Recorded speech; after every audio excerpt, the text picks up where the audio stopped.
So my question today, what are we supposed to feel today? It's a question I've often pondered as we start the season of Advent. I mean, really, what are we supposed to feel today? Are we supposed to still be stuffed from our Thanksgiving dinner and all the leftovers that we're all no doubt eating? Based on the laugh I just got a few minutes ago, that would be true. Are we supposed to be tired because we put all this work into hosting or going to gatherings and we finally had a few days to rest? And because we can slow down, are we supposed to be tired? Maybe we're supposed to be frantic. I mean, after all, there are only 27 shopping days left until Christmas. Now's the time that things get a little busier. You know, our calendars fill up with all of those holiday parties. Don't forget the church Christmas dinner on Friday, by the way, just saying. Our to-do lists get a little longer. The hunt commences for the perfect gift to express our love and favor for our friends or family members. And to top it all off, we're trying to play peacemaker and make sure the members of our families don't hurt each other in all of the process. Is all of that what we're supposed to be feeling? What if we don't feel that way at all? What if we feel some other way? What if we can't feel at all? Perhaps if we're honest, there are times that we don't like this change in seasons. We certainly don't like the cold weather. We certainly don't like the S word that comes around this time of year. Snow, okay. We don't like the holidays sometimes because they remind us of times that we've gathered together as families, but when our families keep getting smaller and growing short of people, it becomes really hard to deal with. Sometimes we feel lonely or we hate the feeling of missing people that we love because it reminds us that we're not in control. Life is more often messy than it is neat and tidy, and with everything that's around the corner, life reminds us that we're not in control of anything. And then we come to church this morning and we hear more and more readings of just how out of control things are. We can't control the weather, we can't control the date or the time, we can't control Christmas coming up, and we can't control our families sometimes or our emotions. And this week our gospel reading from Matthew offers up one more thing that we can't control: the coming of the Son of Man. That's how Jesus is known in the Gospel of Matthew. We've entered into the Advent season this morning. Advent is the first season in the life of the church year. It's the season that we prepare to celebrate Christ's birth among us at Christmas time, but it's also the season where we prepare for the second coming of Jesus. That's what Advent means. It comes from the Latin word adventus, which means coming, and the Advent season is one where we prepare our hearts and our minds and even our world to receive anew the gift of the baby Jesus, who will come and grow up to be our Savior and our healer and our Redeemer and protector and our mother and our King and everything else in between. But the Advent season is often a hard one, though. We humans are not great waiters or preparers. We love to try and skip over things to get to something else. We love to skip over Advent to get to Christmas. We love to skip over Lent to get to Easter. But we get in these next 4 weeks in Advent this chance of preparation to celebrate the first coming of Jesus. We love, obviously, to know when the second coming of Jesus will be too, because we'd love to try and be prepared for that. But the hard part about the first Sunday in Advent is that all the gospel writers say the same thing. I don't care whether you're in Matthew, Mark, or Luke. No one knows when that's going to be. No one knows when Jesus is going to come back.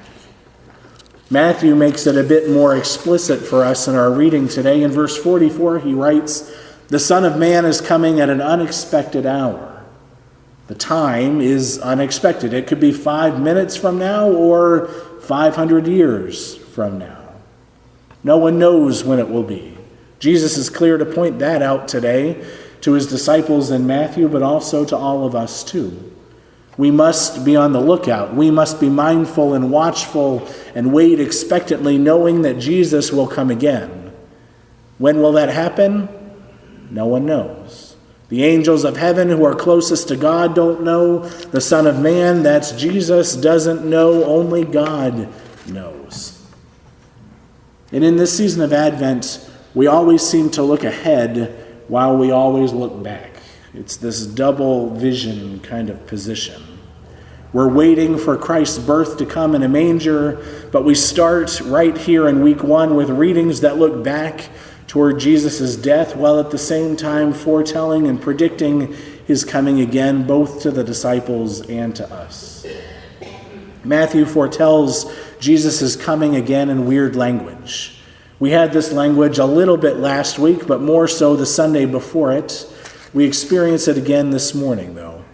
The first Sunday in Advent always has some of this weird language that we call apocalyptic literature in the Bible. And that genre looks at the end of time and what's going to happen then. And our reading this morning talks about that end, or the day or the hour, as coming at an unexpected time. It's so unexpected that no one is ready for it. Just like in the days of Noah and the great flood, people are living their daily lives, they're eating, they're drinking, they're marrying people, and then the flood comes and wipes out everything except Noah and his family and those who were with them on the ark. The people knew absolutely nothing until that happened. That's what the coming of the Son of Man will be like. It will also be like one person being taken and one person being left. Either the guy in the field plowing the crops with the other one, or the woman grinding meal beside her sister who mysteriously vanishes and leaves the other one alone. No one knows when this is going to happen. The coming of the Son of Man will sneak up on us, and we'll be left asking the question, which one do we want to be? Do we want to be the one who is taken or the one who is left? And why are there even those distinctions in the first place? The passage doesn't seem to indicate for us which one we want to be. It just leaves us with more questions. Is the taken one the one who is saved, or is it the one who's left behind that's saved? What we know for certain is that Jesus will come back. That's what we're waiting for in this season. Jesus will come here, and these images that we get in the Gospel of Matthew and from Isaiah in this Advent season show us that God will make all things new. And if that's the case, then maybe we do want to be left behind after all. One of the themes that we're getting right up front in this new season of the lectionary year and this new season with the Gospel of Matthew is the theme of judgment. What comes with the Son of Man or Jesus is also God's judgment, and that's something that makes us uncomfortable. We don't like the idea of judgment because too often we have this Dante's Inferno kind of view of judgment with the 7 circles of hell. But judgment is also a part of how God makes all things new.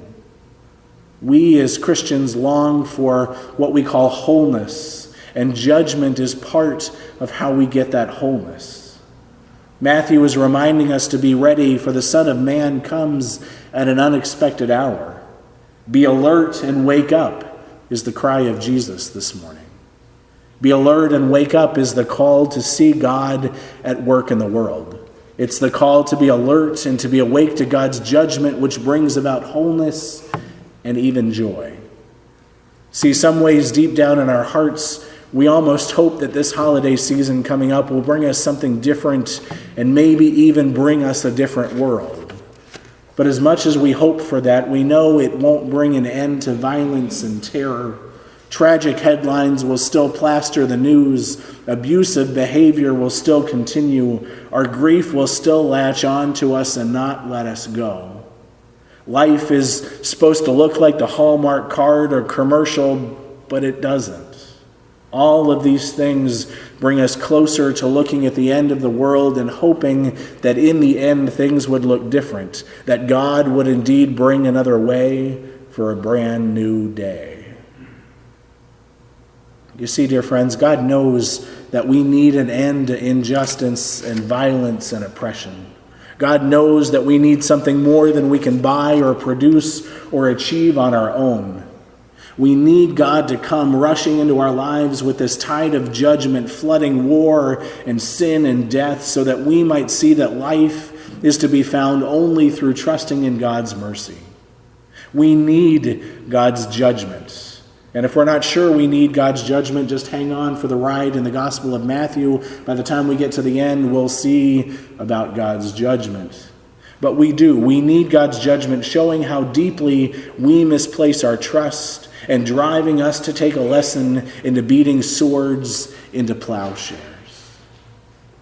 You see, God comes in judgment in Jesus, who is Emmanuel, God with us, and who comes to judge the living and the dead.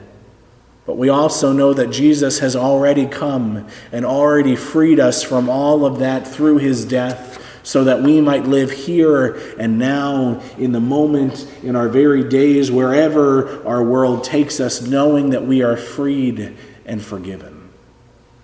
And since that's true, maybe perhaps this morning, maybe we can feel a little bit of joy. Knowing that Jesus has come and will come again, maybe we can hear Jesus' words to us as promise. When he says to us, "Be alert and wake up," that isn't translated, "What's wrong with you? You've been sleeping for so long." No, that's wake up. The day is finally here. It's like hearing, "Wake up. Today is the day when we leave for vacation." Or "Wake up. Today is your birthday." Or "Wake up. We're about to go open Christmas presents." Wake up, dear church. God is promising you the opportunity to be awake and to receive fulfillment and wholeness in the person of Jesus, who is coming soon. So keep alert, dear friends. There's a whole lot more to come this Advent season. We'll see you next week.